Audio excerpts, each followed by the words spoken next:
So today we're actually going to be planting the 60p. So we got a whole lot of plants. So you guys will see it just a quick time lapse, and of course I'll come back to you guys and explain everything. So just a quick rundown of how we're gonna, plant this thing. So obviously this is a real nature scape. So we'll be doing a lot of epiphytes in this scape. There will be some stems in the back, just to cover up and make almost like a bushy effect back there, just to fill in space. But the rest will be absolutely epiphytes. There'll be some crypts here and there in the middle here, but it'd be a whole lot of epiphytes, Bucephalangia, Nubius. I got Bobitis. They got different Java ferns. They got crypts. Got a little bit of everything. We got Ricardia, Estrepens. So it's gonna be a lot of plants. It's gonna take a while to plant this thing, but hope you guys will enjoy the end result. I think it'll look really sick at the end. It's gonna be really filled up. But yeah, so basically Bucephalangia, quick rundown, will be basically all in the crevices of all this, including the Anubius, basically wherever we want to put it all around here. I do got the really rare, if you guys saw the unboxing, got the super rare Godzilla, not Godzilla, the Brownie Ghost 2011, which is a super rare Bucephalangia, and that will go in some of these main spots for sure. I'm going to cut it in half and get 2 colonies growing in here. But other than that, so we got Estrepens that'll be planted probably in the crevices wherever, and then yeah, Bobitis will be planted up and tied to a lot of these wood sticking up along with the Java fern. Then we do have some moss that I will tie onto the ends here. I do actually got the duo tape that I actually have a separate plant that's going to be planted immersed here. I just don't have it yet, so I'll go get that later tonight. But yeah, other than that, obviously, like I said, we'll have stems here in the back where the soil area is. And yeah, I think that's really just like a really quick run through. I know this video can probably be super long, so I just don't want to be talking for hours. But this is all the plants, at least this the plants that I didn't have. So there's still probably 5 or 6 more plants that I'm going to take out of the, so this is obviously the office. So you guys know we have the 45p and then 30c. So both of those tanks will get trimmings off of stuff that I just knew we would have trimmings of. So I didn't buy it at all. So, but this is all the stuff we did buy. So a lot of plants. I think we spent about 500 plants on this tank. So definitely my biggest order. One-time order for sure. I've never bought this much plants at once, but I really wanted to fill this tank up and make it look super sick from the beginning. So we definitely got a lot of stuff going on here, but yeah. So I'll see you guys after the time lapse, and let's get started.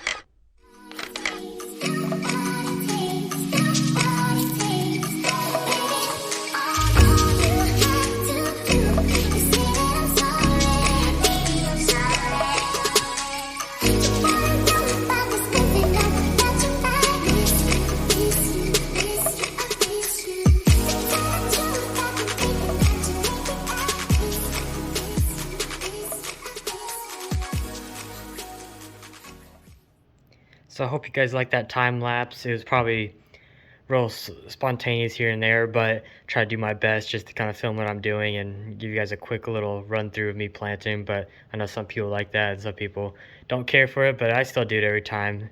It's always cool for me to look back to on the planting process.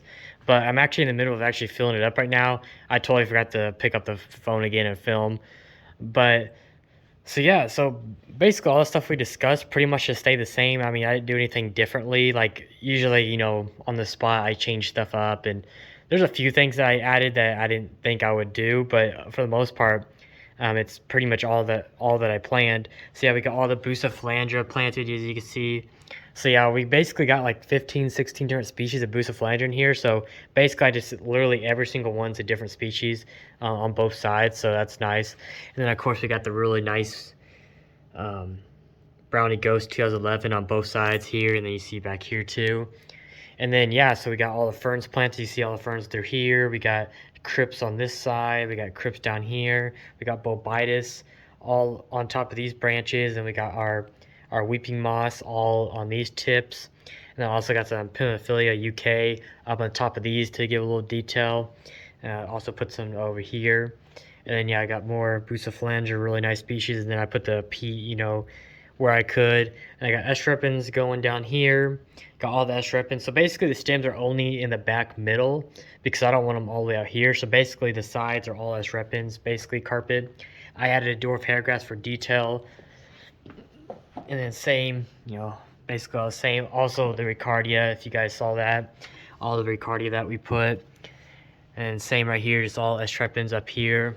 And you can see all the stems, Atra, SP green. Then I got a third green stem back there too. I always forget what it's called. It adds a little more texture. It's the same plant we put in the 30C if you guys remember. But as you see, more Bobitis. We got Immerse growing. We got Pinophilia, the green version. Then we got a, if we pan back over here, we got a Hydrophila compact growing up here that's already immersed. Actually, both of these are already growing immersed, so just glued those up here with a Duo tape. So those should do pretty good. But yeah, I mean, if you guys have questions, I'm probably gonna miss a lot. There's so much stuff here. There's about over 30 species of plants in this tank. This was definitely my most planted tank I've ever done. There was a lot of plants in here, but I think it's really gonna turn sick over time.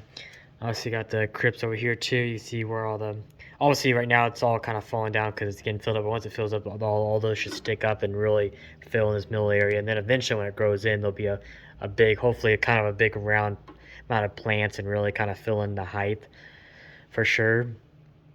But yeah, it's looking, I really like this. It turned out really sick. So I'm excited to see what it even looks like when we get CO2 and it really starts to growing, because it's probably going to look pretty unbelievable. So one other thing I think I might do, and I don't know if there's even a spot for it. Maybe I was thinking about doing right here, is I might steal some Monte Carlo and actually, glue some right here on the tape and let it droop down, and then same thing, kind of let it vine down over here. I think this is a great spot for it. There's just a lot of room. Everywhere else, I mean, I could actually do it down here if I have enough. I mean, I don't mind. I'll cover this whole branch, and I really think it looks like really cool when we do that, especially over here. Actually, now that I think about it, I really probably should do some right here as well. I think that would look really sick going along the edge for sure.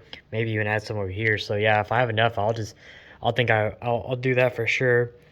But so yeah, definitely check back for probably the week update if I do that or not. But yeah, other than that, yeah, it's like pretty good though. This video is already very long, so I don't want to make it too long. But if you guys are wanting a lot of updates on this tank, definitely follow me at JJ Aquariums on Instagram. That's where I do day-to-day updates, and you guys will see this on a weekly basis. Obviously on YouTube, I only upload so much, so you only see so much. But yeah, other than that, I'm gonna keep filling it and get it up and running. Everything up and running, CO2 filter, and yeah, I'll see you guys in the first week update.